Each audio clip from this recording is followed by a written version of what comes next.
Sehingga dengan banyaknya investasi yang masuk ke Kabupaten Sumeneb, otomatis mereka membutuhkan tenaga kerja meningkat, maka otomatis tingkat pengangguran terbuka yang ada di Kabupaten Sumeneb semakin lama semakin berkurang. Oke, terima kasih. Selamat siang Bang Kadis. Selamat siang.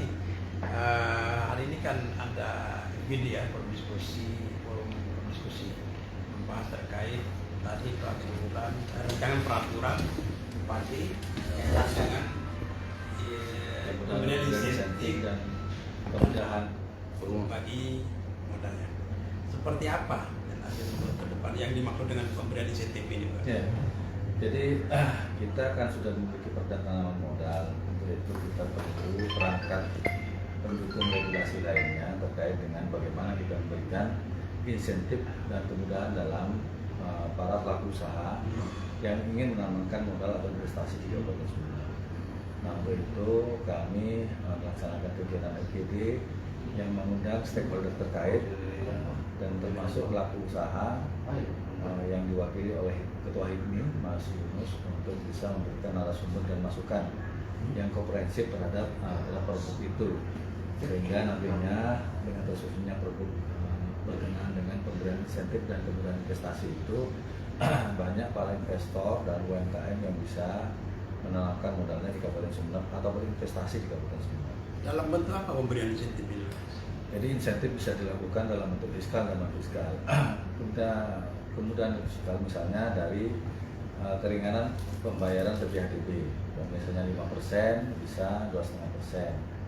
Terus insentif lainnya tidak hanya insentif tapi juga berkenaan dengan kemudahan dari sisi perizinan dan kemudahan terkait bagaimana besaran investasi itu korelasinya dengan menyerap tenaga kerja. Jadi ada batasan-batasan tertentu, semakin banyak nilai penanaman modal yang diinvestasikan di Kabupaten Sumeneb dan semakin banyak tenaga kerja yang diserap, itu semakin besar juga insentif yang diberikan kepada pengusaha itu.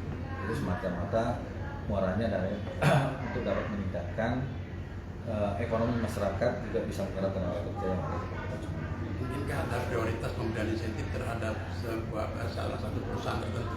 Ya, kita tidak spesifik memberikan prioritas kepada perusahaan tertentu. Memang skalanya beberapa perusahaan yang memiliki niat untuk menantapkan investasi di Kabupaten Sumeneb dengan tidak hanya kartu padat modal ya, tapi juga pada tenaga kerja, sekaligus juga mereka yang bagi pelaku usaha UMKM kita berikan stimulus. Karena kita tahu bahwa dari data USSRBI kita yang sudah kita keluarkan 2.500 NIB nomor induk usaha, itu hampir sebagian besar 85%-nya UMKM.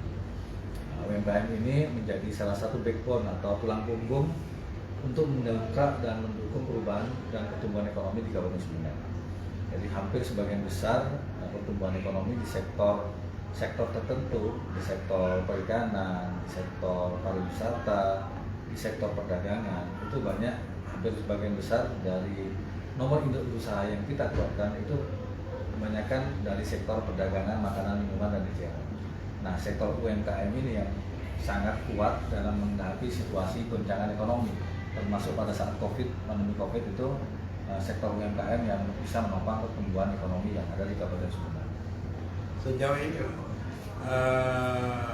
sudah ada berapa perusahaan yang menjadi peserta penanaman modal di DPP Nangkal ini? Kalau perusahaan itu ada perusahaan yang skalanya menengah dan besar, ada yang PMA, ada beberapa PMA. Cuman untuk terkait dengan regulasi yang kita susun, terkait dengan bagaimana kita memberikan kemudahan kepada para investor, pelaku usaha, kita masih menyusun regulasinya. Kalau yang sudah jalan di Kabupaten Sumeneb ada beberapa, misalnya ada dari PMA, ada dari KMDN. Ini kita dorong untuk bagaimana investor-investor yang dari luar bisa masuk ke Kabupaten Sumeneb. Karena Kabupaten Sumeneb selain sarana prasarana infrastruktur yang tersedia, ada pelabuhan, ada bandara, juga dari sisi comparative advantage kita unggul di UMK, upah minimum regional kabupaten, di mana kita masih 1.998.000. Kalau kita bandingkan dengan Sidoarjo, Waru, Mojokerto, bahkan di Jakarta itu sekitar 4,5 sampai 5 juta. Jadi kita memiliki keunggulan yang cukup baik dari sisi sumber daya manusia, jumlah sumber daya manusia yang tersedia, dan juga kompetitif dari sisi upah minimum kabupaten. Nah, ini menjadi daya tarik.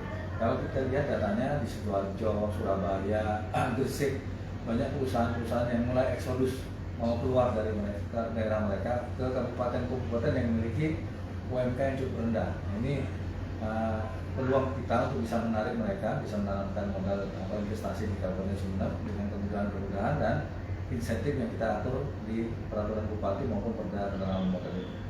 Bagaimana nanti cara mengatasinya? Ada saja suatu saat banyak perusahaan yang masuk ke daerah Sumeneb, kemudian ke depan para karyawan menuntut gaji yang tinggi. Seperti apa untuk menanganinya? Ya, memang di kita ada namanya tripartit dan bipartit.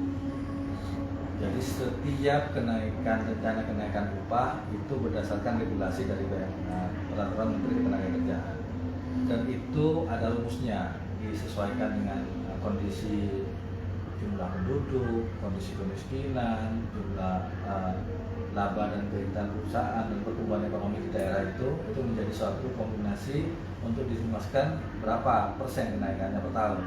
Nah, itu yang menjadi acuan. Nah, pada saat misalnya ada permasalahan, itu ada komunikasi namanya tripartit. Bagaimana dengan para pengusaha, dengan karyawan, dan para asosiasi karyawan yang ada di masing-masing perusahaan. Nah, kita mediasi. Jadi pemerintah daerah memediasi. Sering kita lakukan mediasi dengan beberapa perusahaan yang mengalami kendala berkenaan dengan pembayaran UMK, dan itu kita lakukan setiap tahun. Mohon izin bisa dijelaskan tadi ada bahasa PMA dan PDM. Yang dimaksud ini apa? Penanaman modal asing dan penanaman modal dalam negeri. Misalnya yang di Bluto itu Pak Afan itu masuk salah satu PMA ya, yang dari untuk bahan baku skam dan dari batok kelapa. Apa harapannya dari semua itu? Ya, harapan kami pertama adalah kalau kita hanya mengandalkan APBD kita yang 2,4 triliun itu untuk bisa meningkatkan pertumbuhan ekonomi rasanya tidak mungkin. Kalau kita lihat total PDRB kita sebagai salah satu komponen daripada pertumbuhan ekonomi yang sebesar 113 triliun totalnya, itu kita hanya bisa memberikan kontribusi hanya 5,8% totalnya, sehingga government expenditure itu adalah merupakan salah satu instrumen untuk bisa meningkatkan pertumbuhan ekonomi. Kita ingat kalau rumus pertumbuhan ekonomi adalah konsumsi, investasi, dan government expenditure. Kalau konsumsi, bagaimana kita meningkatkan pendapatan per kapita masyarakat melalui kegiatan ekonomi, stimulus ekonomi, sehingga ekonomi masyarakat bisa meningkat dan memiliki purchasing power itu yang cukup. Kalau investasi ini dari stimulus daerah apa yang diberikan pada investor, sehingga menarik. Kita punya potensi sumber daya alam yang luar biasa, baik sektor perikanan, pertanian, perdagangan, pariwisata, yang kita bisa jual kepada para pelaku usaha, pada investor, untuk bisa narik penanaman modal ke Kabupaten Sumeneb. Nah, itu yang kita berikan stimulus kepada mereka, sehingga dengan banyaknya investasi yang masuk ke Kabupaten Sumeneb, otomatis mereka membutuhkan tenaga kerja. Jangan lupa like, subscribe, serta nyalakan lonceng notifikasi agar selalu mendapat info dan konten menarik dari channel ini.